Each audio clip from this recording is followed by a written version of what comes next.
Sebenarnya Pak, intinya inilah pengelolaan ini, pengambilan keputusan berdasarkan prinsip-prinsip pengambilan keputusan sama yang paradigma dilema etika. Udah sih, udah mulai belum? Oh, udah. Terima kasih Pak Sigit. Assalamualaikum warahmatullahi wabarakatuh. Waalaikumsalam warahmatullahi wabarakatuh. Ini terima kasih sekali ya Pak Sigit sudah menyempatkan waktunya di dalam kesibukannya Pak Sigit di SMK 2 Purbalingga. Saya Enda Fitrianingsih dari SMK Negeri Jawa Tengah. Kebetulan ada tugas mengerjakan tugas yaitu tentang pengambilan keputusan berbasis nilai-nilai kebajikan di modul titik 1. Semoga Pak Sigit berkenan nih Pak untuk memberikan menimba ilmu gitu lah ya Pak ya, karena belajar dari kepala sekolah yang sudah menjalankan tugas seperti itu. Mungkin sebelum mulai wawancara ini atau diskusi ini lah ya, lebih tepatnya mungkin diskusi, Pak Sigit mungkin bisa memperkenalkan diri Bapak. Kenalkan, saya Sigit Priyambodo, SPTMP, Kepala SMK Negeri 2 Purbalingga. Saya menjadi kepala sekolah sudah sekitar 9 tahun. Jadi dan itu di Purbalingga ya mulai dari Kejogong, Karanganyar sampai sekarang. Ini yang ketiga berarti ya Pak ya? Betul ya Pak. Yang ketiga. Dulu juga pernah ngajar di sini juga ya Pak? Iya. Iya. Nah ini Pak, terkait dengan permasalahan-permasalahan yang terjadi gitu ya Pak, itu sering nggak bertemu dengan permasalahan yang berhubungan dengan dilema etika atau bujukan moral? Kalau mengenai dilema etika dan bujukan moral, sebenarnya permasalahan-permasalahan itu tanpa sengaja kita sudah memang menjumpai hal tersebut. Jadi di mana di dalam pengambilan keputusannya itu memang kita tidak mengidentifikasi masalah tersebut masuk dilema etika atau bujukan moral, tapi itu setelah otomatis kita memahami bahwa itu ranahnya dilema etika dan itu ranahnya bujukan moral, itu kita sudah langsung bisa mengidentifikasi. Mungkin bisa nih Pak diberikan contohnya, misalnya pada saat menemukan kasus katakanlah antara kepentingan guru dan kepentingan siswa misalnya, dan itu sama-sama penting gitu ya. Dan itu biasanya dalam pengambilan keputusan langkah Bapak seperti apa? Ini contoh ya? Boleh nggak Bapak contohkan? Jadi begini ya, kalau contoh itu contoh dilema etika dan langsung berhubungan dengan bujukan moral, mungkin contohnya begini. Mungkin di SMK jenengan pernah mendengar adanya uji kompetensi ya, di dalam UKK dan sebagainya. Itu kadang misalnya ini antara guru dan murid ya. Ketika pelaksanaan UKK, siswa pada hari itu sudah mau melaksanakan, tetapi ketika itu mendengar atau dikabari misalnya orang tuanya meninggal, ya. Nah, otomatis kita kan berarti harus memberikan izin dengan asumsi bahwa ini suatu hal kemanusiaan. Masa orang tua meninggal tetap saja tidak pulang dan mengikuti ujian, tapi di lain pihak ujian ini harus, karena tidak lulus nanti kalau tidak mengikuti ujian, itu kan dilemanya kan. Nah, kemudian penyelesaian kita ya silahkan untuk tetap pulang dengan kabar duka tersebut, kemudian kita melakukan penjadwalan pulang. Artinya siswa tersebut diberikan jadwal pulang. Ya kan ada ini lah, ya, itu dari sekolah ini mampu ini lah, iya, menyesuaikan gitu. Iya, itu soal dilema etikanya ya. Nah, saya tarik sekaligus kebujukan moral, Iya. di mana kita kan harus tadi otomatis dengan adanya penjabalan tulang otomatis membutuhkan waktu dan biaya tersendiri kan. Nah, dengan kayak gitu ya, maka ya selaku pimpinan saya mengedepankan ya saya harus mengorbankan ini salah satu kepentingan di mana misalnya ada biaya konsumsi untuk panitia dan guru. Nah, itu kemudian saya tarik untuk mengadakan ujian ulang, penjadwalan ulang tersebut dengan ya kita harus memang mengorbankan salah satu kepentingan, tetapi kan kita dengan mempertimbangkan sesuatu yang baik dengan itu kita bisa tarik gitu. Berpusat pada ini ya Pak. Nah, peserta kita harus ya terlayani dengan baik itu ya Pak. Iya ini.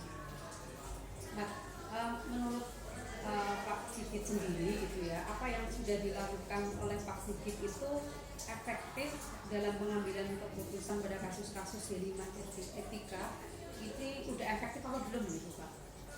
Saya merasakan ini sudah efektif karena dengan pertimbangan-pertimbangan saya melakukan langkah-langkah yang saya anggap keputusan yang saya ambil itu efektif. Ya langkah-langkahnya ya banyak, diantaranya tadi mengenali situasi, kemudian menentukan siapa yang nanti yang terlibat dan sebagainya, kemudian selanjutnya menentukan fakta-fakta, mengumpulkan fakta-faktanya dan yang relevan, terutama setelah itu baru memutuskan dan sebagainya. Biasanya melibatkan siapa saja Pak? Ya tergantung ya. Yang saya libatkan utamanya jelas staf-staf yang ada di bawah saya. Artinya kalau itu masalahnya masalah kesiswaan, saya melibatkan wali kelas, guru BK, BKS kesiswaan. Nah, baru mungkin nanti kalau masalahnya menimbulkan dampak yang besar ataupun apa terhadap siswa, baru itu ranahnya langsung masuk ke kepala sekolah. Terus untuk ini Pak, misalnya itu ya Pak, di pelaksanaan tata tertib gitu ya Yeah. itu pelaksanaan tata tertib, terus di sisi lain siswa ini sudah dari tata tertib itu udah harusnya misalnya dikeluarkan gitu Pak. Nah itu biasanya kepala sekolah seperti apa Pak? Kita harus ada yang namanya mungkin di dalam guru BK ya, dengan selaku guru BK mungkin juga ada suatu restitusi untuk masalah-masalah tersebut. Jadi kita juga harus memberikan kesempatan kepada siswa tersebut. Dengan kesempatan itu diharapkan berubah untuk dari pelanggaran-pelanggaran atau kebiasaan-kebiasaan yang mungkin dianggap melanggar dalam tata tertib tersebut ya. Jadi yang kita nilai bukan poinnya lagi sekarang, tetapi perubahan apa yang nanti timbul ataupun menjadi progres bahwa anak ini atau siswa ini semakin lama akan semakin baik untuk melakukan perubahan-perubahan dari apa yang sudah dilanggar di dalam peraturan-peraturan sekolah. Jadi biasanya kan ini ya Pak, apa namanya antara biasanya guru produktif lah Yeah. misalnya gitu ya Pak, kan biasanya apa namanya ada beberapa guru misalnya yang menginginkan loh ini sudah tata tertib sekolah anak ini misalnya harus dikeluarkan misalnya gitu tadi. Tapi dari pihak kepala sekolah bisa ini ya Pak, bisa menjembatani dua itu lah nih Pak. Iya. Tetap berpusat pada siswa gitu ya Pak ya. Dan sekali lagi sebelum kita mengambil keputusan, marilah kita juga menempatkan diri kita mungkin sebagai objek. Jadi artinya dengan menempatkan kita pada situasi itu, kita menempatkan situasinya sebagai siswa, apakah kita akan merasa tidak maksudnya nuraninya dan sebagainya, sehingga di situ akan menimbulkan pandangan atau sudut pandang yang berbeda untuk masalah ini. Oh, kalau saya sebagai siswa mungkin saya akan melakukan hal yang demikian dan sebagainya. Harapannya dengan istilahnya cara pandang yang berbeda itu nanti akan keputusan yang akan diambil lebih melihat latar belakang ya, juga ya betul. Pak. Oke. Terus ini Pak, misalnya nih ada permasalahan yang berhubungan dengan ini apa namanya, misalnya ada kabar yang diberitakan oleh sosmed gitu misalnya ya tentang sekolah ini gitu misalnya, tentang apa namanya mungkin hal negatif gitu ya misalnya itu biasanya langkah Bapak seperti apa ya Bapak? Sosmed itu memberitahukan kejadian Iya, siswa misalnya, iya. dan mencemarkan nama Iya, baik sekolah ya. itu, iya, Oke. iya. Jadi kita tidak serta merta langsung memberikan punishment buat siswa tersebut. Kita kembali lagi pada tadi prosedur-prosedur yang sudah menjadi SOP di SMK Negeri 2 Purbalingga tentang penanganan kasus, yaitu tentang kita harus mengumpulkan fakta-fakta terlebih dahulu. Kemudian setelah fakta itu mungkin panjenengan pernah mendengar adanya sidang kasus kayak kalau di siswa dan sebagainya, kalau di BK kan ada ya konferensi kasus dan sebagainya. Nah itu setelah melalui pertimbangan dan anaknya juga sudah kita panggil dan sebagainya, kita nanti akan bisa melihat kebenaran dari kasus itu, memangkah siswa melakukan atau tidak, kemudian yang dilakukan dengan sadar atau karena mungkin kealpaan atau mungkin karena ikut-ikutan saja dan sebagainya, itu yang akan menjadi pertimbangan buat kita. Jadi tidak serta-merta kita langsung menjatuhkan hukuman ataupun yang lain. Iya. Tidak pada saat itu juga mungkin langsung mengambil. Iya. Jadi alasan-alasan apa yang mungkin ataupun ya semacam reason apa yang dikeluarkan oleh siswa saja nanti yang dan mungkin bagi para saksi yang ada yang telah membaca sosmednya itu nanti kita akan cross check ke sana. Tidak langsung berpindah gitu Iya. ya, mendalami dulu masalahnya gitu sedikit. Ada mungkin ini Pak, ada hal-hal yang mempermudah gitu atau misalnya dalam pengambilan keputusan itu terutama dengan kasus-kasus dilema etika itu ada ininya nggak? Mungkin ada apa namanya faktor-faktor atau trik-triknya gitu nggak? Saya nggak pernah menggunakan trik-trik yang ataupun semacam cara-cara khusus. Yang saya lakukan tetap masih saja menggunakan SOP. Jadi dengan langkah-langkah yang sudah tersusun di dalam SOP itu nanti itu yang akan mempermudah saya di dalam mengambil keputusan. Dan mungkin jika di dalam pengambilan keputusan itu kurang mengena di dalam kita masih minta pertimbangan yang lain. Artinya mungkin dengan metode yang lain, metode misalnya dengan coaching dan sebagainya itu bisa dilakukan. Jadi SOP tetap jalan, dengan metode yang lain juga masih jalan nih Pak ini. Oke, dari apa namanya tantangan yang apa namanya selama ini Bapak lakukan di SMK 2 itu ada ini nggak Pak, ada mungkin hal-hal yang sulit gitu, ada itu ada nggak Pak, kendala gitu? Tantangan ya, kendala.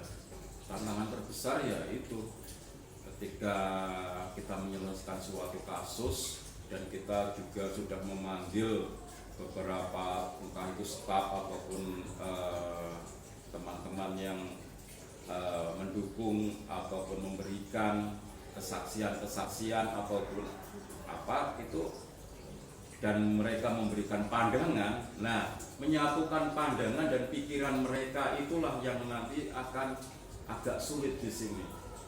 Tantangan terbesarnya adalah menyatukan pandangan-pandangan mereka, menjadikannya suatu keputusan.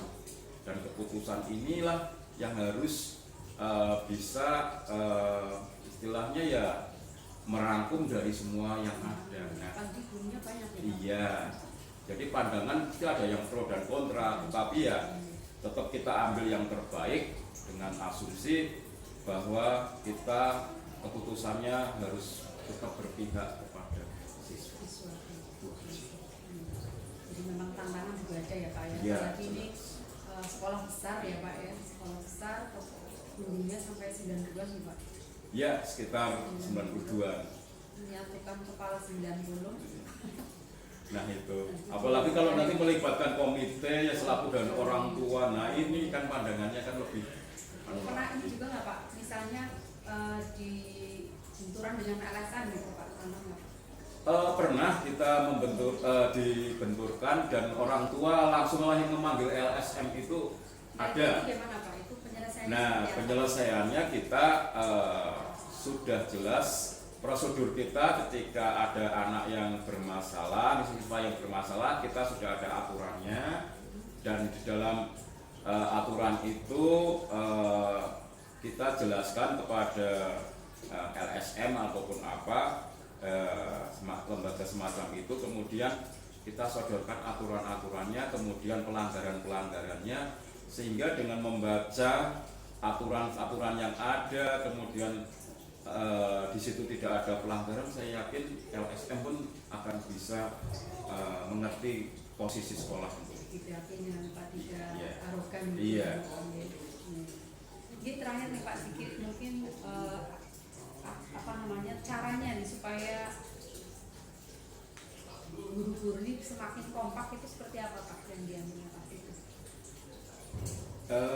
Kekompakan di dalam sekolah ini perlu kompak dalam hal apa ini dulu nih? Apa ya, kompak untuk tujuan siswa ya? Oh iya. Kita harus bisa menyamakan langkah sesuai dengan visi dan misi sekolah. Nah, kalau guru-guru sudah memahami visi dan misi sekolah, itu saya yakin gerak langkahnya akan sama, harmonis. Artinya kita akan bergerak dengan langkah yang sama untuk menuju tujuan sekolah yang sudah ditetapkan. Intinya pemersatu kita ya, mari kita sudah menetapkan tujuan bersama dengan visi yang jelas, sehingga guru-guru ini akan menjadi guru-guru yang visioner dalam melaksanakan tugas-tugasnya. Itu aja. Iya. Ini terima kasih sekali Pak, di banyak belajar dari Pak Sigit. Memang tidak mudah ya Pak, mengelola orang banyak, tapi bukan berarti tidak bisa ya. Jadi ya tetap harus ini bijaksana gitu lah ya Pak dalam mendidik. Iya. Ini mungkin ini Pak ada saran buat saya. Saran saya buat panjenengan, jadilah, karena jenengan CGP ya, CGP yang akan menjadi calon pemimpin pembelajaran. Ketika nanti menjadi pemimpin pembelajaran, jadilah pemimpin pembelajaran yang bijak, dan di situ bijak sekaligus juga tetap harus ingat bahwa kita sebagai pendidik harus mengutamakan siswa, ya, akhirnya kepentingan siswa dan kebutuhan siswa, karena disitulah memang rohnya seorang pendidik. Tujuannya siswa lah ya Pak. Betul. Yang sebagai fasilitator ini saya kira insya Allah sangat bermanfaat buat saya Pak Sigit. Semoga sukses selalu untuk Pak Sigit. Amin. Dan terima kasih. Assalamualaikum warahmatullahi wabarakatuh. Waalaikumsalam.